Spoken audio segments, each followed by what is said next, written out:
Good afternoon, Baylor Nation. Welcome to Lariat TV News Today. I'm Noah Torr. And I'm Julie Lorenz. Thanks for joining us today.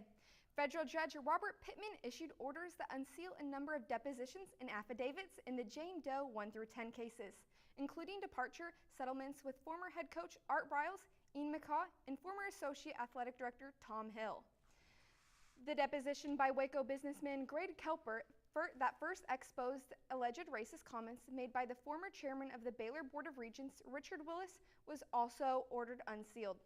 Baylor must also make public details on the Board of Regents' disputes and conflicts of interest, as well as how Regents managed the Pepper Hamilton investigation and subsequent employment decisions. Baylor released a statement saying it will continue to abide by the decisions made by the court. Baylor is hosting flu vaccination clinics across campus for students and faculty throughout the month of October to sick the flu at BU. LTVN's Jenna Welch found out more about how Baylor is taking flu season seriously. Hey guys, we're doing flu shots today. I think that we impact probably more than just the numbers that we have. So for today, we will probably do close to 200 students, and that's a significant impact. Sick the flu at BU. We are part of a campaign this year. It's called Sick the Flu, and it is in honor of Elena. Unfortunately, Elena did not have the flu shot and passed away at the age of 5. Her parents started the campaign in honor of her and to help raise awareness of the flu shot. We are competing against other universities and colleges on how many flu shots you get. Without making any appointments, students are able to quickly get their vaccinations, then be on their way. We literally walked in, we saw the booth, we got our flu shot, and it took maybe 2 minutes total. Flu shots tonight. The health clinic will be visiting Baylor's campus throughout the month of October to sick the flu because they believe your health is important and flu vaccinations are a must. For more information on how to get your flu shot, visit the Baylor Health Services website. Piece of cake. President Trump recently signed a bipartisan bill that impacts your knowledge on consumer drug prices. The bills, which are both related to the prices of drugs, aim to end the drug industry's restriction on pharmacists' ability to discuss cheaper prices with their consumers. Some states, including Texas, already have laws in place that address this issue on a local level, but this is the first time a federal regulation has been passed regarding the prices. Both President Trump and Health and Human Services Secretary Alex Azar said they expect more regulatory action on the reduction of prices in the coming months. The talk of gun violence and immigration reform caused uneasy shifting within the seats and walls of Waco Hall. Shane Claiborne, a Christian activist and author, spoke to Baylor students on October 3rd during chapel. His talk covered a variety of topics, mainly emphasizing that Christians should fight for the lives of all people and work on bringing heaven to earth by acting as Jesus did. Claiborne clarified that abortion is not the only human rights issue that conservatives should be talking about. Many students appeared to disagree with Claiborne, especially on the topic of gun control. Some people even started booing him during his speech. Claiborne clarified that this is not just a party affiliation issue, but about standing on the right side of life. Students are encouraged to voice their opinions about chapel speakers to Ryan Richardson, Associate Chaplain and Director of Worship at Chapel, at Ryan_Richardson@Baylor.edu. The November election is almost upon us, and both partisan and nonpartisan groups are trying to educate young voters on how to make the best choice. LTVN's Melanie Pace met up with the League of Women Voters during a candidate meet and greet to learn more. Waco's League of Women Voters hosted a candidate and meet and greet at the Mayborn Museum Tuesday night. Ivy Hammerly, president of the organization, said the event helped citizens in a nonpartisan way. Well, tonight is an opportunity for voters to meet the people who are going to be on their ballot and find out what these candidates see as the priorities of their offices, the most important issues facing our local community. Local government makes a really big difference in our lives, and so this is a really good opportunity to understand what you're deciding when you vote. I remember when I moved away for college, I did not understand what was going on in my new local community. So this is a chance to do the research in a very condensed way. Just come for an hour and talk to some people, and then you will know who you want to vote for most likely. For Lariat TV News, I'm Melanie Pace. The Advocacy Center for Crime Victims and Children in Waco is helping survivors of sexual assault recover, especially after the Brett Kavanaugh confirmation. According to the Department of Justice, 1 in 4 women and 1 in 6 men are sexually abused within their lifetime. The Advocacy Center, a nonprofit organization in Waco, helps bring a voice to those who are afraid to speak. Junior Kristen Mountain says she wholeheartedly disapproves of Kavanaugh's confirmation, and that the decision was a slap in the face to survivors of sexual assault. To Mountain, what happened to Dr. Ford was double victimization. When survivors come forward, not only are they faced with retelling the story over and over again, but then are hit as well with disbelief. After Kavanaugh's appointment, the Advocacy Center received an upward spike in calls. If you are looking to volunteer for the hotline, reach out to the center or contact Sarah Hopping directly at 254-752-9330. The city of Waco is deciding where to build a park designed to accommodate children and adults with mental or physical disabilities. The new inclusive playground would include better fall zone surfaces, ramps, and more sensory play items. It will be modeled after an existing park in Round Rock, Texas. Waco mom Marcia Bayer's 4-year-old daughter Hannah is in a wheelchair. Bayer has three other able-bodied children but does not go to playgrounds because she said it would be torture for Hannah to watch from the sidelines. The final vote for the new park's location will be at the next city council meeting on October 16th. It's midterm season, and with these tests can often come increased stress. We've got some ways to relieve that stress right after the break. It's not just a school to me, it's home. Everyone's there to help you and to see you succeed. Challenging. Like, I'm here, I can do this. Friends. Friendship. Relationships. There's people that know you and people that are there for you around every corner. It's the shared experience. Rigorous. Growth. Transformative. Tradition. Faith. I've loved every second of it. It's family. It's home. It's Baylor. Did you know that there's a special lab on campus designed for you to learn how to relax and cope with stress? LTVN's Kennedy Dendy tells us more about her recent visit to the Mind Body Lab. The Body Lab has been in existence since January of 2017 and provides an environment for a student to improve their emotional health. One of the things we wanted to do was create some kind of space where students could come and relax and learn relaxation skills. And so that's where we created this area that we call the Mind Body Lab. Dr. Marsh shared the top reason why students utilize the counseling center. And the number one reason that students come to see us, and the number one, I would say really mental health related concern on campus, it's stress and anxiety. Students feeling overwhelmed. If you are searching for ways to help alleviate the stress in your life, the Mind Body Lab might be the place you've been looking for. So what we have is we have some different types of equipment, maybe some things on an iPod, some different types of maybe biofeedback equipment that helps you control your breathing and control your heart rate, things like that that are related to stress. We've really tried to find things that if people like them, they might want to purchase them on their own and use them in their dorm room. So it's almost like I could come to this space as long as I want to, or I may come there and just try out everything and figure out what works for me, and then I'll just get it on my own and use it in my dorm room, whatever it might be. And an appointment is not even required. It's a great place to start, right? If nothing else, try that, see if that works. And if you feel like, hey, this is helping, but maybe I need a little more, well, then come through the walk-in and we'll kind of help you identify one of these other services.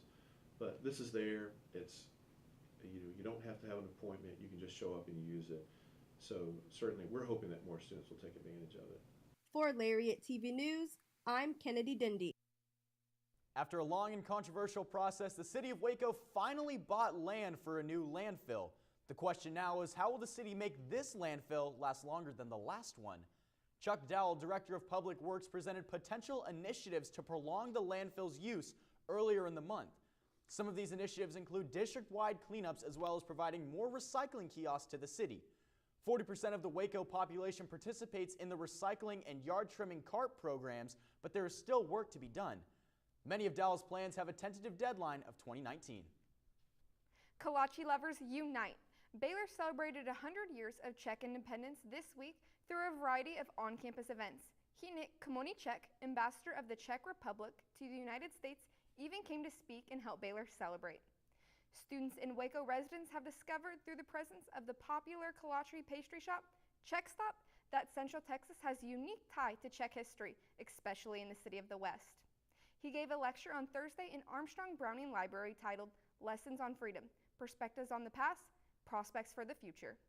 All events were sponsored by Keston Center for Religion and Politics in Society, as well as the Department of Modern Languages and Cultures and McLennan Community College.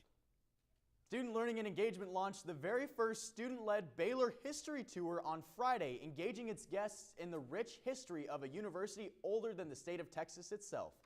The tour's route started at the bear habitat and moved throughout some of the oldest areas of campus, from Carroll Library to Burleson Hall, and showed off the oldest operating university in Texas.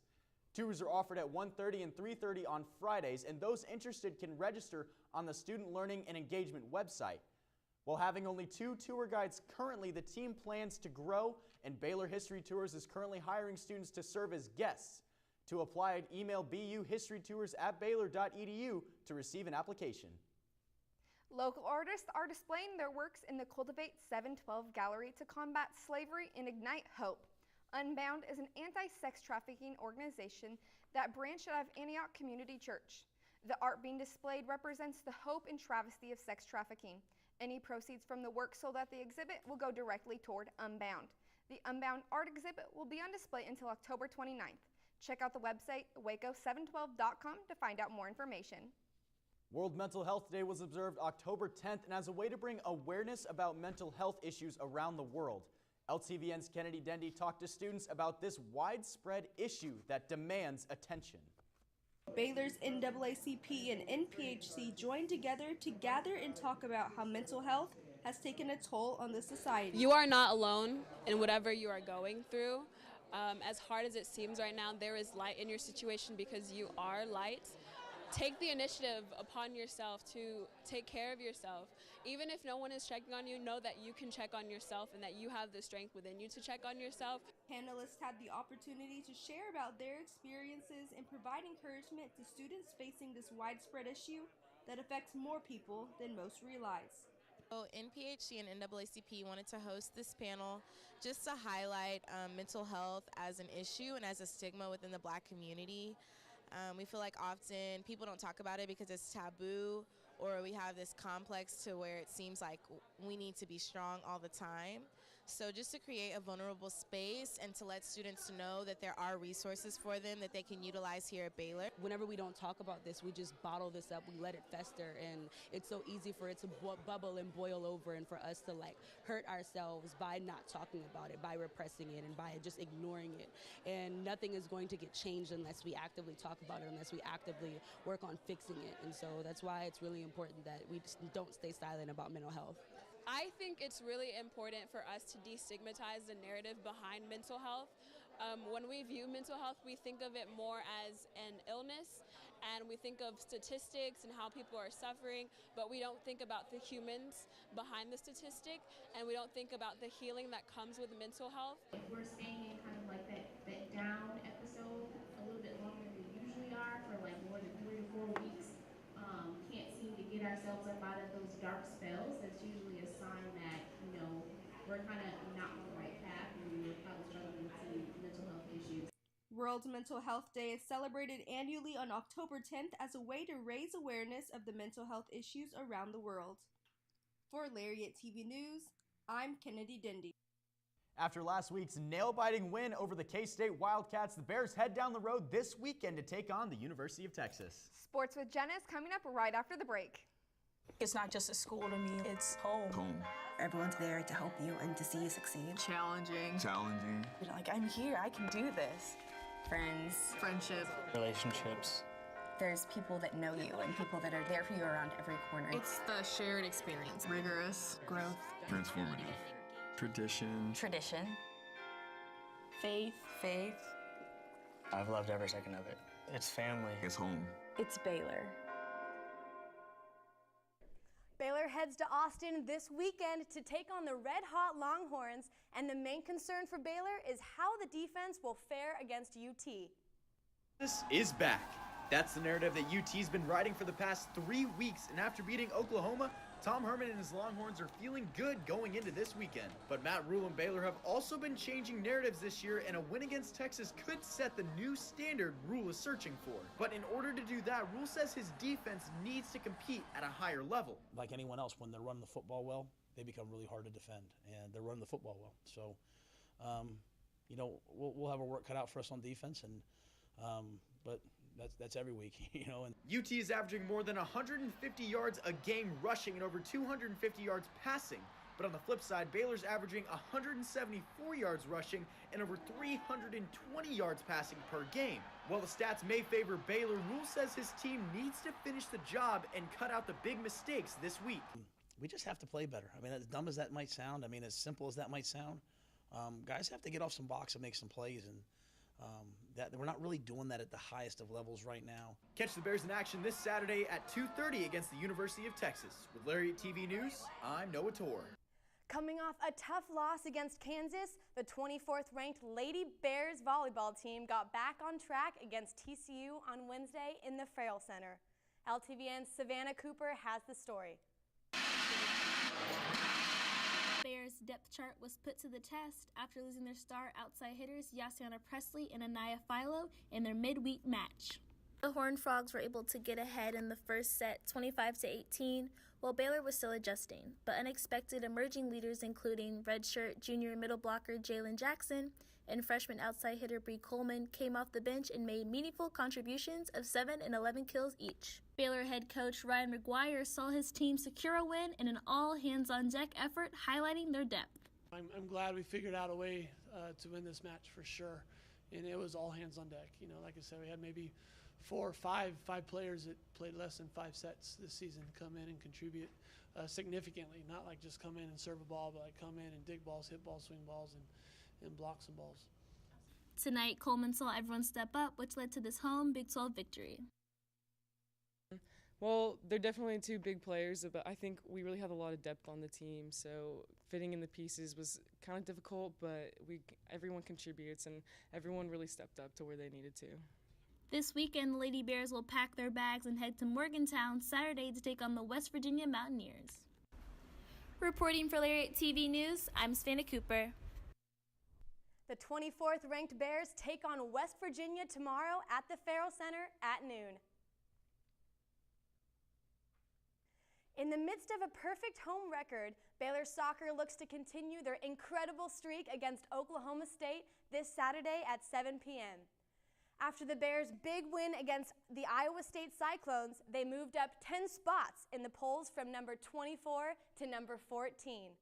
Baylor also is ranked 8th in the NCAA's RPI, which is a historic best for the program.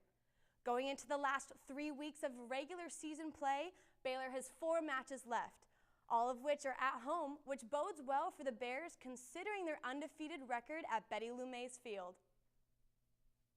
The Baylor tennis teams had impressive showings over the past weekend.